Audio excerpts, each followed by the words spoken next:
The Burning of Teldrassil in Battle for Azeroth. Why would anyone ever want to destroy a world tree?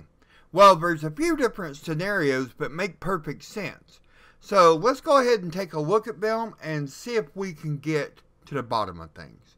Now remember, if this is your first time here, be sure to go ahead and click on the subscribe button so you don't miss out on anything. Having done more than my share of research on this matter, there seems to be a few different possible ways, a few different possible storylines that could have ended in Teldrassil being burned to the ground. Let's go ahead and break this down just a little bit more and take a look. Now first, if you take a look at the picture that I'm showing you here, you'll notice a blood elf that is obviously wounded, possibly even dying. Now, who is it? From the form, it would appear to be a female, but who? Could this wounded elf be Vereesa? Did Sylvanas kill this elf? If you take a deeper look at the picture of the elf and compare the feathers to that of Sylvanas's, they do not even come close to matching. So, who would have done this? Now, in the next image we're going to take a look at, we notice that the elf has been now given some care, propped up, and possibly recuperating. Now, had this elf been a horde enemy, Sylvanas would have had no thought about killing the elf on the spot. Admittedly, I'm not one who follows the warcraft books. However, a few passages from Before the Shadow prologue has come to light and made me wonder. Let's take a look. Your presence have been sorely missed, he said. While many are proud that at least the Horde have a Forsaken as its war chief, there are others who feel that you have perchance forgotten about those who have been more loyal to you than any other. She laughed sharply and without humor. Bane and Sourfang and the others say that I have not been giving them enough attention. My people say I have been giving them too much. Whatever I do, someone objects. How can anyone rule like this? She shook her pale head. A curse upon Vol'jin and his Loa. I should have stayed in the shadows where I could have been effective without being interrogated, where I could do as I truly wished. She had never wanted this, not really, as she had told the troll Vol'jin before, during the trial of the late Garrosh Hellscream. She liked her power, her control, and the subtle side, but with the quite literally his dying breath, Vol'jin, the Horde's leader, had commanded that she do the opposite. He had been granted a vision by the Loa that he had honored.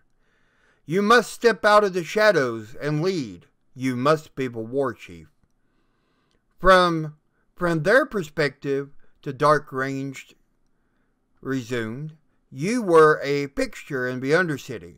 You made them. You worked to prolong their existence. You were everything to them. Your ascension to war chief was so sudden, and the threat so great, and so immediate, that you left no one behind to take care of them. Sylvanas nodded. She supposed she could definitely understand this. You left a great hole, and holes in power tend to be filled.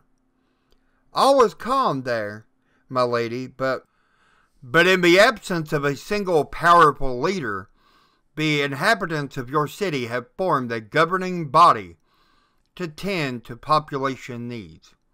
Ah, I see. An interim organization. That is not unreasonable. They are calling themselves the Desolate Council. Again he hesitated. My lady, there are rumors about things that have been done by you in this war. Some of those rumors are even true. Word has reached them of the efforts to continue their existence Unfortunately, I assume that word has also reached them that Greymane destroyed their hope. She had taken her flagship, the Windrunner, to Starmheim and the Broken Isles in search of more Valkyrie to resurrect the fallen. It was thus far the only way Sylvanas had found to create more Forsaken. I was almost able to enslave the great Eri. She would have given me the Valkyrie for all eternity. None of my people would have ever died again, she paused. I would have saved them. That is the concern. Do not dance around this, Nathanos. Speak plainly. Not all of them desire for themselves that you desire for them, my queen.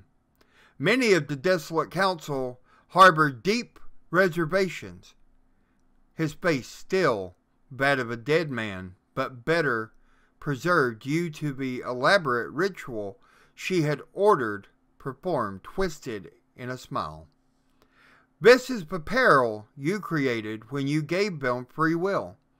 They are now free to disagree. Her pale brows drew together in a terrible frown. Do they want extinction? She cried, anger flaring brightly inside of her. Do they want to be rotting in the earth?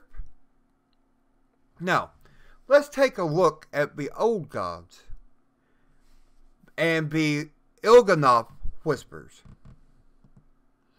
Whispers that point to the betrayal.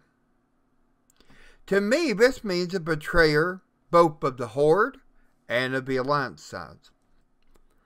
Frankly, there is no Horde or Alliance that would trust the other side enough to be betrayed.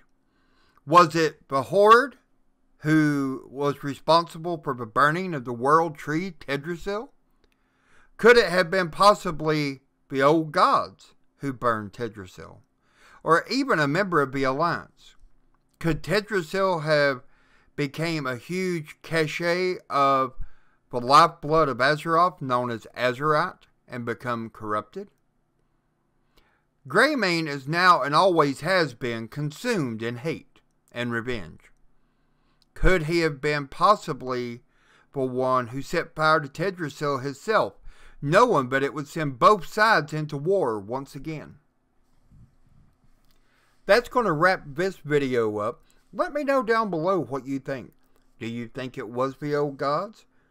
Or possibly the Alliance? Or do you believe it to be true that it was in fact the Horde who set Teldrassil on fire? And if you do believe it was the Horde, why? What reason would they have to do that now of all times? Let me know in the comment section down below. Be sure to go ahead and give a thumbs up.